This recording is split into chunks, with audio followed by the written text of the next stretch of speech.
It has been more than 16 years since a civilian working for the Navy was charged with passing secrets to Israel. Jonathan Pollard pled guilty to conspiracy to commit espionage and is serving a life sentence. At first, Israeli leaders claimed Pollard was part of a rogue operation, but later took responsibility for his work. Now, Fox News has learned some U.S. investigators believe that there are Israelis again very much engaged in spying in and on the U.S., who may have known things they didn't tell us before September 11th. Fox News correspondent Carl Cameron has details in the first of a four-part series. Since September 11th, more than 60 Israelis have been arrested or detained, either under the new Patriot anti-terrorism law or for immigration violations.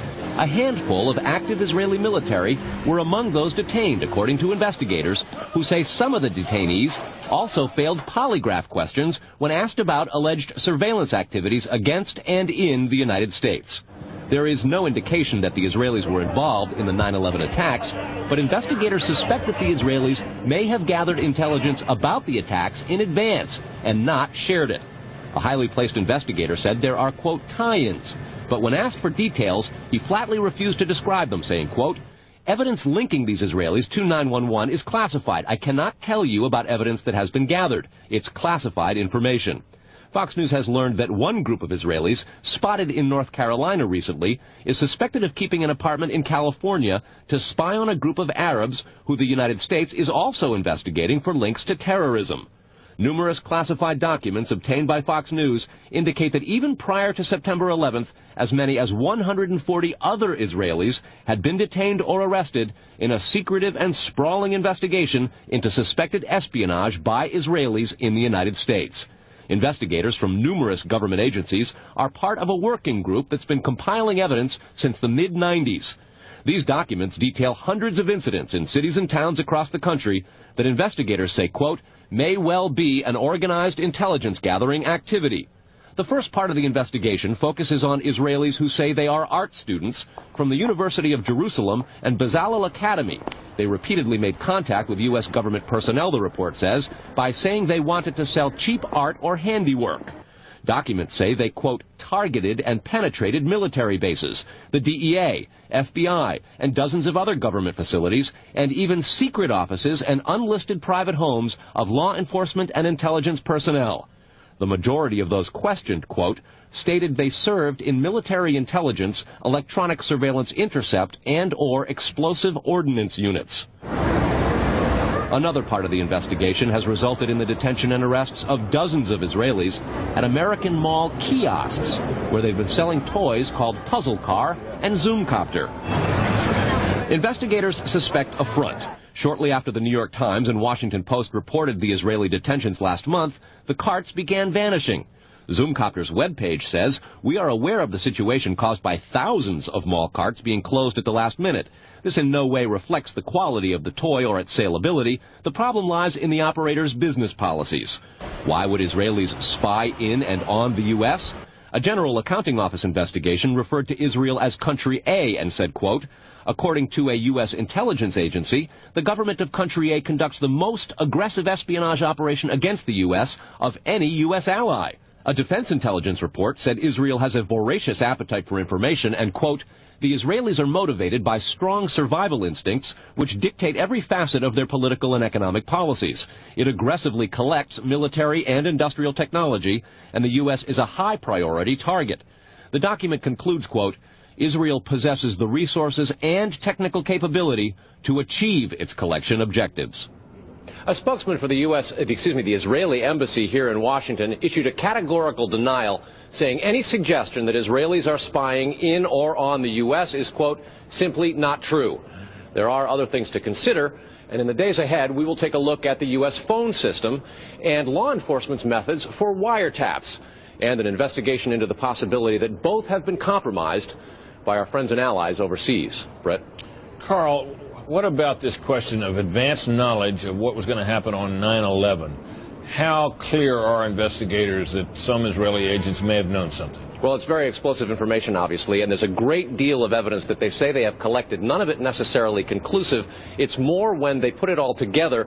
A bigger question, they say, is how could they not have known? Almost a direct quote, Brett.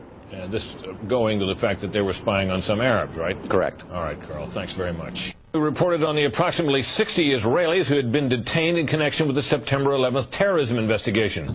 Carl Cameron reported that U.S. investigators suspect that some of these Israelis were spying on Arabs in this country and may have turned up information on the planned terrorist attacks back in September that was not passed on. Tonight, in the second of 4 reports on spying by Israelis in the U.S., we learn about an Israeli-based private communications company for whom a half dozen of those 60 detained suspects worked. American investigators fear information generated by this firm may have fallen into the wrong hands and had the effect of impeding the September 11th terror inquiry. Here's Carl Cameron's second report. Fox News has learned that some American terrorism investigators fear certain suspects in the September 11th attacks may have managed to stay ahead of them by knowing who and when investigators are calling on the telephone. How? By obtaining and analyzing data that's generated every time someone in the U.S. makes a phone call. One sitting in city, please. Here's how the system works. Most directory assistance calls and virtually all call records and billing in the U.S. are done for the phone companies by Amdocs Limited, an Israeli-based private telecommunications company. Amdocs has contracts with the 25 biggest phone companies in America and more worldwide. The White House and other secure government phone lines are protected, but it is virtually impossible to make a call on normal phones without generating an Amdocs record of it. In recent years, the FBI and other government agencies have investigated Amdocs more than once. The firm has repeatedly and adamantly denied any security breaches or wrongdoing. But sources tell Fox News that in 1999, the super-secret National Security Agency, headquartered in northern Maryland, issued what's called a top-secret, sensitive, compartmentalized information report, TSSCI, warning that records of calls in the United States were getting into foreign hands, in Israel in particular. Investigators do not believe calls are being listened to, but the data about who's calling whom and when is plenty valuable in itself. An internal Amdocs memo to senior company executives suggests just how Amdocs generated call records could be used. Quote, widespread data mining techniques and algorithms, combining both the properties of the customer, like credit rating, and properties of the specific behavior such as whom the customers are calling. The Amdocs memo says the system should be used to prevent phone fraud, but U.S. counterintelligence analysts say it could also be used to spy through the phone system. Fox News has learned that the NSA has held numerous classified conferences to warn the FBI and CIA how Amdocs records could be used. At one NSA briefing, a diagram by the Argonne National Lab was used to show that if the phone records are not secure, major security breaches are possible. Another briefing document said, quote, it has become increasingly apparent that systems and networks are vulnerable. Such crimes always involve unauthorized persons or persons who exceed their authorization, acting on exploitable vulnerabilities. Those vulnerabilities are growing because, according to another briefing, the U.S. relies too much on foreign companies like Amdocs for high-tech equipment and software. Quote, many factors have led to increased dependence on code developed overseas. We buy rather than train or develop solutions. U.S. intelligence does not believe the Israeli government is involved in a misuse of Amdocs information, and Amdocs insists that its data is secure. What U.S. government officials are worried about, however, is the possibility that Amdocs data could get into the wrong hands, particularly organized crime, and that would not be the first time that such a thing has happened. Fox News has documents of a 1997 drug trafficking case in Los Angeles in which telephone information, the types that Amdocs collects, was used to, quote, completely compromise the communications of the FBI, the Secret Service, the DEA, and the LAPD. And we'll have that and a lot more in the days ahead, Brett. Carl, I want to take you back to your report last night on those 60 people who were Israelis who were detained in the anti-terror investigation, and the suspicion that some investigators have that they may have picked up information on the 9/11 attacks ahead of time, not passed it on. There was a report, you'll recall, that the Mossad, the Israeli intelligence agency, did indeed send representatives to the U.S. to warn, just before 9/11, that a major terrorist attack was imminent. Why does that not, how does that leave room for the lack of a warning? Well, I remember the report, Britt. We did it first internationally right here on your show on the 14th. What investigators are saying is that that warning from the Mossad was nonspecific and general, and they believe that it may have had something to do with the desire to protect what are called sources and methods in the intelligence community. The suspicion being perhaps those sources and methods were taking place right here in the United States. The question came up in the Select Intelligence Committee on Capitol Hill today. They intend to look into what we reported last night, and specifically that possibility. Brett? So, in other words, the problem wasn't the lack of a warning, the problem was lack of useful details. Quantity of information. All right, Carl, thanks very much. Coming up next, Israeli-based company called Amdocs that generates the computerized records and billing data for nearly every phone call made in America. As Carl Cameron reported, U.S. investigators digging into the 9/11 terrorist attacks fear that suspects may have been tipped off to what they were doing by information leaking out of Amdocs.